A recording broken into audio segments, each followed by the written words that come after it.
Good evening. I'd like to call the Region 15 Board of Education meeting to order. Could you please stand for the Pledge of Allegiance? I pledge allegiance to the flag of the United States of America and to the republic for which it stands, one nation, under God, indivisible, and liberty and justice for all. I can't talk. Thank you. Student representatives? Hello again, everyone. We have some more exciting news for this week. First of all, as a follow-up to last week, we have improved organization in our study halls. In the AP and the lunchroom, we have scanning stations for students to check in with their student IDs or type in their student number, so they can just sign into their study hall without the teacher having to run around and try to find them. And this definitely helps study hall teachers take attendance and know what times their students are entering or leaving the study hall. It's definitely more efficient, and it helps alleviate the traffic in and out of these rooms, and so we're super excited with that new technology. Also, class officers have been elected for all grades now, and we've had an entertaining past few weeks with funny campaign posters all over the school, but we'd like to offer our congratulations to the new officers. We're very glad they're ready to devote their time and effort to leading our grades and planning school events.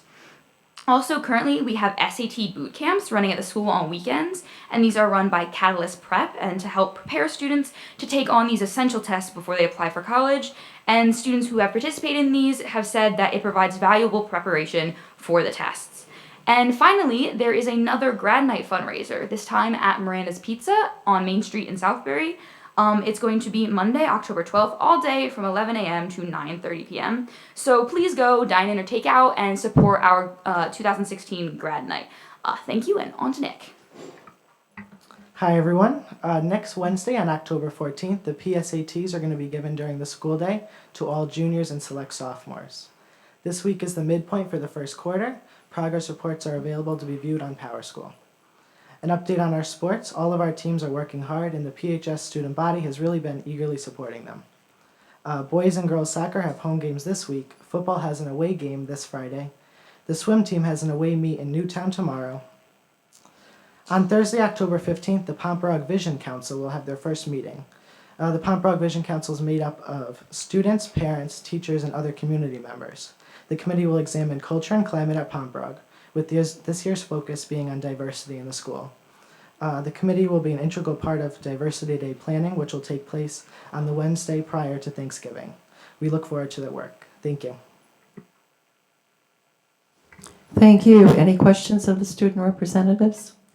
What was the date of the Miranda's fundraiser? Next Monday, October 12th. Thank you. Any other questions? Okay, thank you. We have no presentations tonight. I need approval of minutes. Could I have a motion to approve the minutes of September 21st, please? Motion to approve the minutes of September 21st. Is there a second? Any corrections, omissions? There being none, all in favor? Any opposed? Abstentions? Unanimous. Thank you. Information and proposals, board member reports, finance and facilities. Is there a report? Madam Chair, I have no report at this time. Our next meeting is scheduled for October 14th, but I would like to ask Mr. McGlivery if he would give us an update on our athletic field. Yeah, track field. Sure. We're now completing the track, which is the second phase of the athletic field complex. They started last week, but with the rain and whatnot, we lost about 6 days. So they started again this morning. They're going to work this entire week. We're going to have another construction meeting on Friday. We anticipate we're going to be done by the 13th or 14th, weather contingent. I understand there's a lot of chitter-chatter on Facebook that we're closed for a month and nobody's allowed on the track, and all of that is untrue and unfounded. The field is being used during the week. Mr. Velarde did schedule some changes to practices just in case, since we lost the 5 days, we can go longer into the evening. But we have not denied any outside use of the field. In fact, Pop Warner was on it Sunday. And I share that with you to share that we go through great strides to accommodate everyone's schedule. Despite what people put on Facebook, we make sure we accommodate anyone we can. So in this case, we accommodated football. They were not relocated, Pop 1 on Sunday. And then Joe's working with some teams this week. Band may have to march on the parking lot this Thursday instead of the track. But we're trying to get this done during our off-season for track versus doing it in the spring when we have to cancel our track events. So if anyone has any questions, please call us versus, posting things on Facebook that are untrue. We'll give you the straight answer. We have nothing to hide. So we're working diligently to accommodate everyone's schedule, but we expect to be done by next Wednesday. Keith, thank you. Madam Chair, that's all I have to report. Okay, thank you.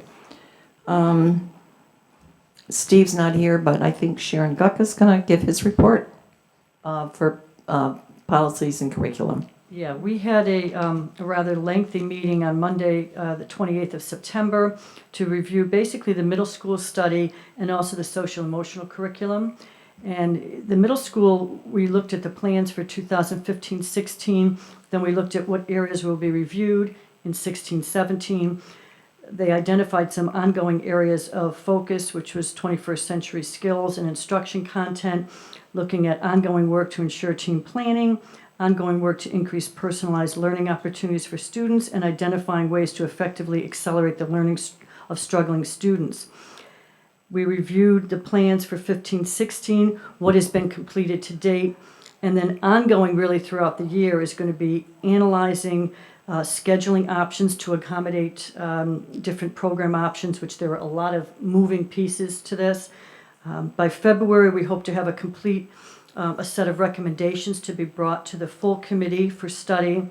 By May 2016, we hope to present to the board a set of recommendations. The focus will continue to be on the core program, and then we wanted to identify the identification of items that can be implemented with little or no cost, as well as those that may require some funding.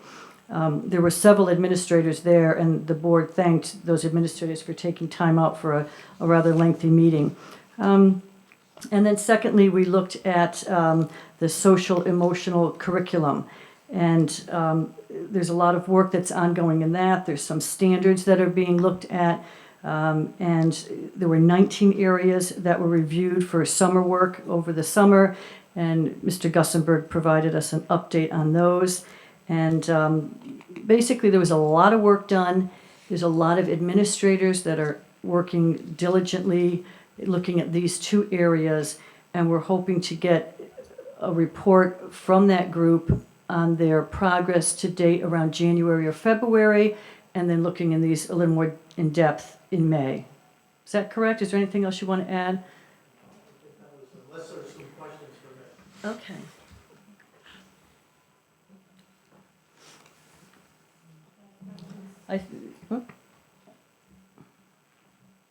Yeah, Steve probably would have presented a lot more, but I didn't know he was going to be here, so I just kind of tried to synthesize everything down, but it was a very informative meeting,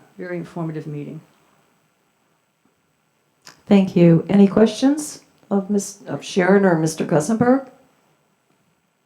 Okay, there being none.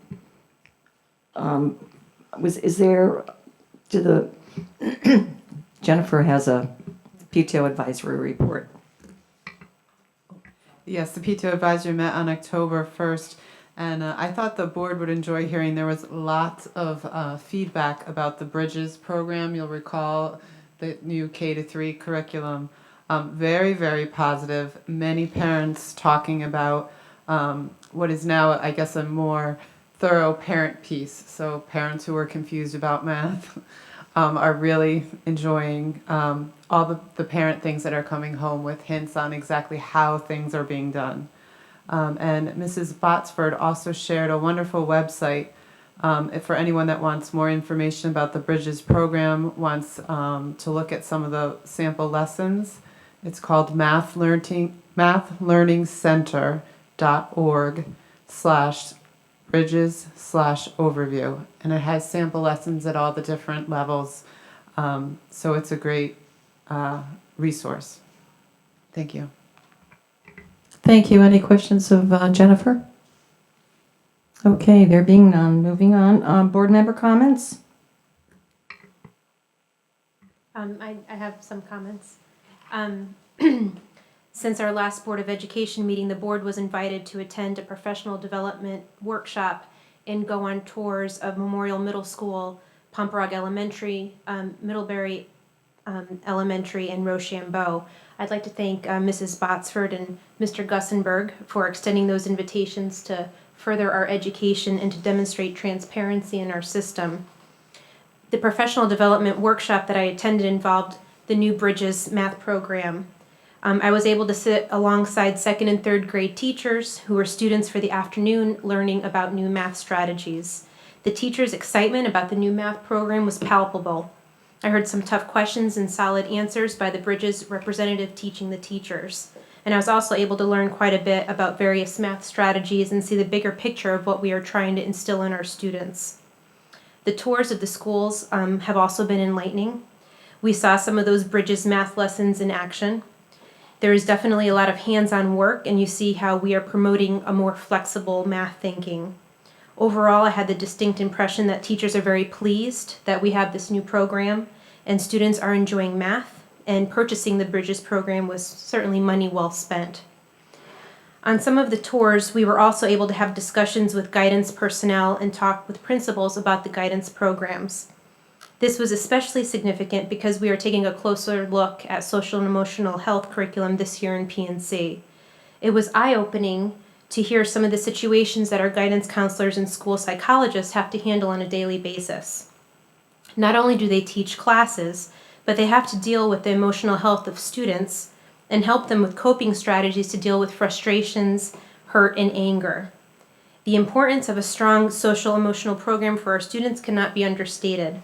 And it really hit me that in a time when the news is filled with tragedies, such as what happened in Oregon last week, that these guidance counselors and school psychologists are really our first line of defense in keeping all of our students safe. They are the ones helping students through emotional difficulties and teaching them how to be strong, emotionally healthy.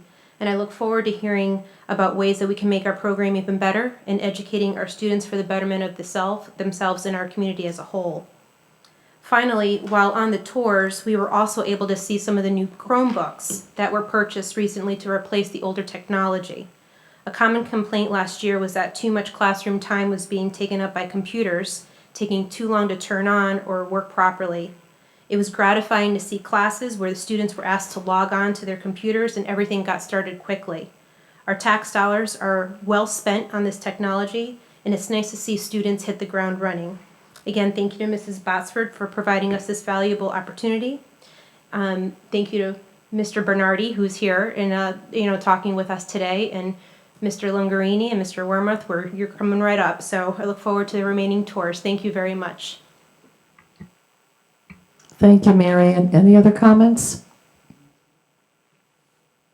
Nope. Okay, moving on to Superintendents Report. Thank you, Madam Chair.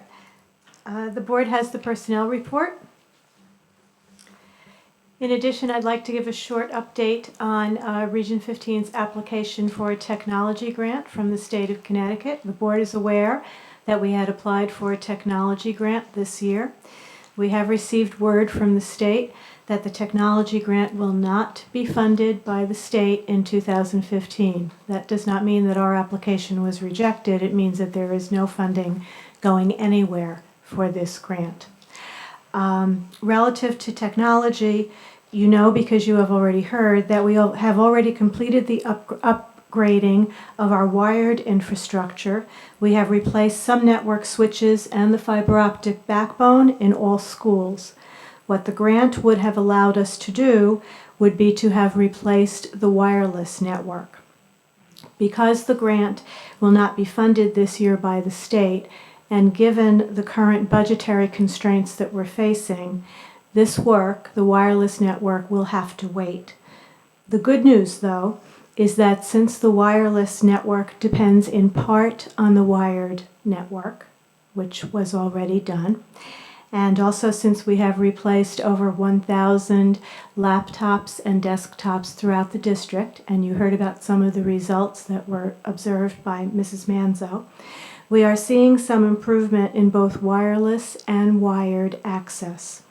We will continue to follow the availability of the grant money, and we will be prepared to complete the planned work should the money become available from the state in 2016.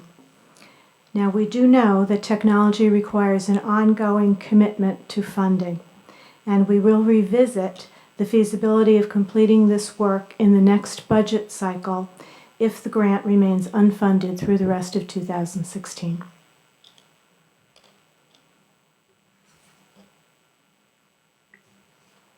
And if there are no questions or discussion on that, then I'll move on to my third item. One question. How much was that, well, how much was the grant supposed to be for? Or it never came out, the RFP never came out? Huh? About 100,000. State's got budget issues too. Thank you. Okay, and my third item is a very, very pleasant and celebrative announcement to make. At this time of the year, we are notified by the National Merit Scholarship Qualifying Test Data Organization that we have had 7 students who are either commended or National Merit semifinalists. We congratulate all of these students. Our 2 National Merit semifinalists are Hannah Bielenson and Walter Manuel. Congratulations to them. They go on to compete for status as finalists and ultimately, possibly, as scholarship recipients. We also have 5 National Merit commended students. They are Erin Dorsey, Matthew Kelly, Charles Marciniak, Natalie Muratori, and Kathleen Stango. Congratulations to these very fine students on their significant accomplishments. And that's the end of my report. Thank you. Comments from citizens? There being none, we have no old business, and we have no new business requiring board action. Announcements for future meetings. On Tuesday, October 13th, we will have a special Board of Education meeting workshop for the purpose of discussion of board goals and developing the effectiveness of senior leadership team. Excuse me. At central office at 6:30. Jennifer, would you kindly finish up? Wednesday, October 14th, Finance and Facilities Committee will meet at central office at 5:30. Monday, October 26th, Policy and Curriculum Committee will meet here at the high school in the Media Center at 6 o'clock. And following that, at 7:30, will be a full board meeting here in this room. Thank you. Can I get a motion to adjourn? Motion to adjourn. Second. All in favor? Aye. We're adjourned.